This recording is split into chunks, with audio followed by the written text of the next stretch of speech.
The Chinese authorities say they're making this move now at the beginning of the new school year to stop kids from getting addicted to online games. They're not the only ones who are worried. The World Health Organization officially recognized gaming disorder as a disease in 2018. They say that's when someone can't control their gaming, prioritizes gaming over other interests and keeps going with it despite negative consequences.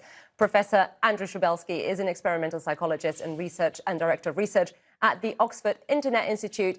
Thank you so much, Professor, for joining us. Look, when I heard this story, from my producer, I said, well, I kind of already do that at home with my kids. I limit their time. But what we don't really know, Professor, is how damaging it actually is. Is it damaging at all? Yeah, well, I think this is a case of regulations or policy, health policy, getting really far ahead of where the science is. We know from years of research on the topic that there's not really any kind of strong relationship between how much time people spend, young people, older people, spend playing video games and their mental health. The evidence just isn't there for any of that. That's not to say that it doesn't make a lot of sense for you or I to be tuned in to our young people, to set rules and boundaries and be in touch with them. But when it comes to the science, they're really out of step. Andrew, do we have the signs for younger people, though, here, rather than 18 plus? Because there must be critically an addictive nature to these games. That's why they're created, right?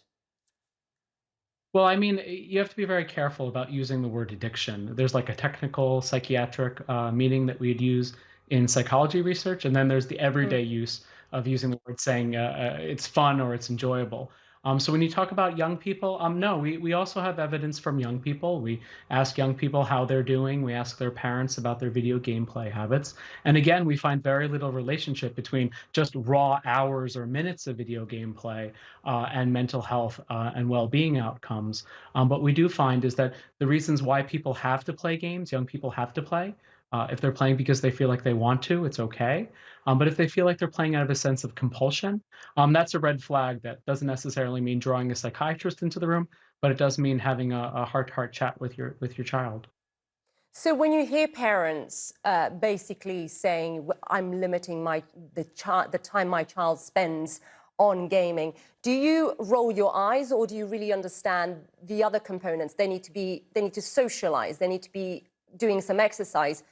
I know you were talking about the addiction. Talk to us a bit more about that, what gaming does to a child's brain whilst they play. Yeah, I mean, you said it just there. What happens when a child is playing? And I think a really important thing for us to be doing here is to kind of take video games out of a black box. Understand that, like riding a bike or playing a sport or exercise, this is another thing that we're in charge of, kind of helping our young people learn how to balance a wide range of activities, whether it be school or fun or enjoyment. And it's really our job. Nothing magical happens when somebody turns 18.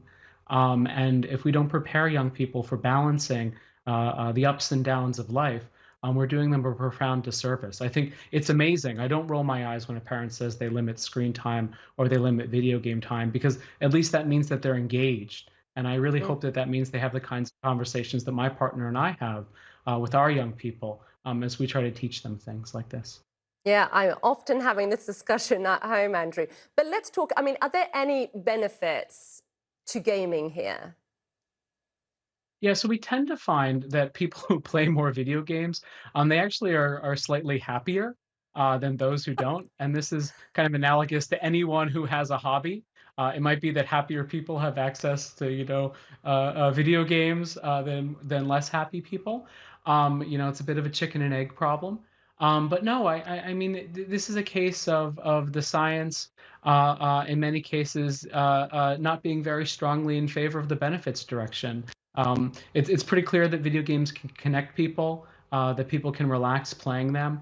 But I think that, just as it's a bit silly that the World Health Organization decided to create a psychiatric disorder around video games, it's also a bit silly to think that video games themselves are necessarily an ingredient in improving our mental health. But I mean, but it also depends, Andrew, on the type of video game we're talking Yeah. about here. There are some very violent video games, correct? Yeah, so I mean, this is a kind of classic debate that goes back a really long time, about we've had these debates about Dungeons and Dragons, about rap music.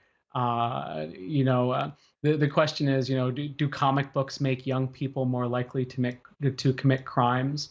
And we don't find I'm particularly sorry to strong evidence for interrupt. that either. I'm sorry to interrupt, but President Biden speaking. Let's listen.